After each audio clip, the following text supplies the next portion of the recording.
Мазалын эрэлд 3 дугаар хэсэг. Мазалай хаана байна? Хятадын Төв радио телевизийн сэтгүүлч эзгүй зэлүүд бүсэд ирлээ. Мазалайн амьдрах орчин улмал муудаж байна. Бид Улаанбаатар хотоос баруун урд зүгт 2 хоног яваад засмал замгүй боллоо. Мазалай баагааг хайж явсан ирэл маань биднийг зам дохио хангамжгүй бүсэд хөтлөн орууллаа. Маш хүнд хэцүү замыг туулах болсон тул монголчуудын ёс заншлаар юуны өмнө уул хайрханд өргөл өргөж аян замаа даатгалаа.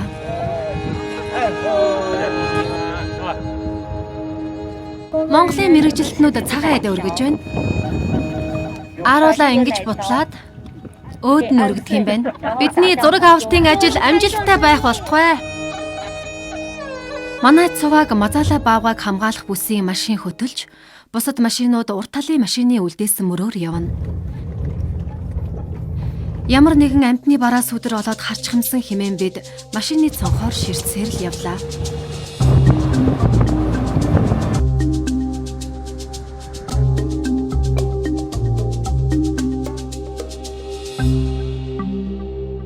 Та юу хайж байна?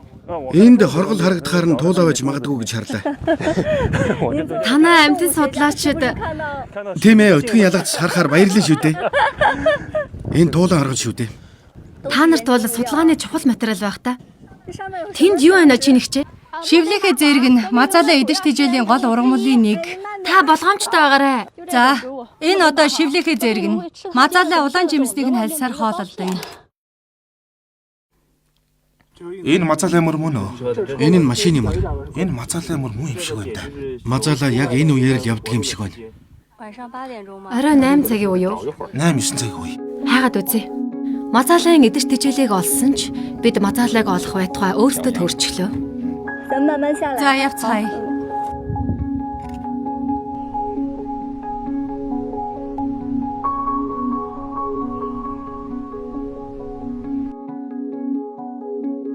Бид төөрчлөө. Сая зам салаад салхи шуурж байсан болохоор өмнөх машин хаашаа явсныг харж амжсан. Алив газрын зураг өгдөө. Зам олохоо боллоо. Хоорондоо нэлийн зайтай байна. Одоо яад юм бэ? Хардаа бидний гар утсан дээрх газрын зураг цав цагаан байгаа биз? Ганцхан сум чиглэл нь тодорхойгүй. Говь цөлд өдрийн цагаар агаарын хэм нэмэгт өч хурж, төөрхөөс гадна машины түлж асгарах, хөдөлгүүр нь ажиллагаа болох гээд олон саад бидний Мазалайг харах гэсэн чин хүслийг шалгасаар л байлаа. Шүн болохоор бүр тас харанхуй нөмрөд ирнэ. Саяын уулыг тойрч гарсан штэ. Тэгэхэд цаадах зам харагдахгүй байсан. Өмнөх машинаас хоцрохгүй ойрхон даах хэрэгтэй. Харин тийм ээ.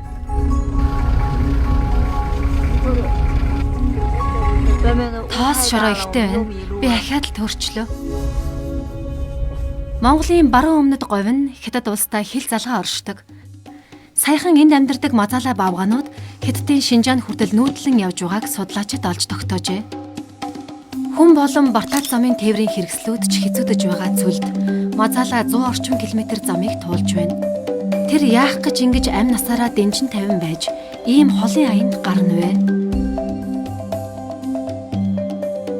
Тэгэхэд энэ доотлын тал бол битүү ногоон заган ой байсан. Одоо болох төр энэ цөлжилт хуурай шилтэй холбоотойгоор энэ доогуурх загнууд хувхай цагаан байна.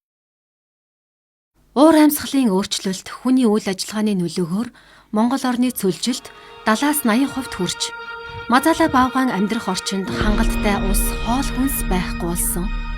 Үлдсэн ч тэр, явсан ч тэр Мазалай баавгаад адилхан л үхлийн аюул нүүрлээд байна.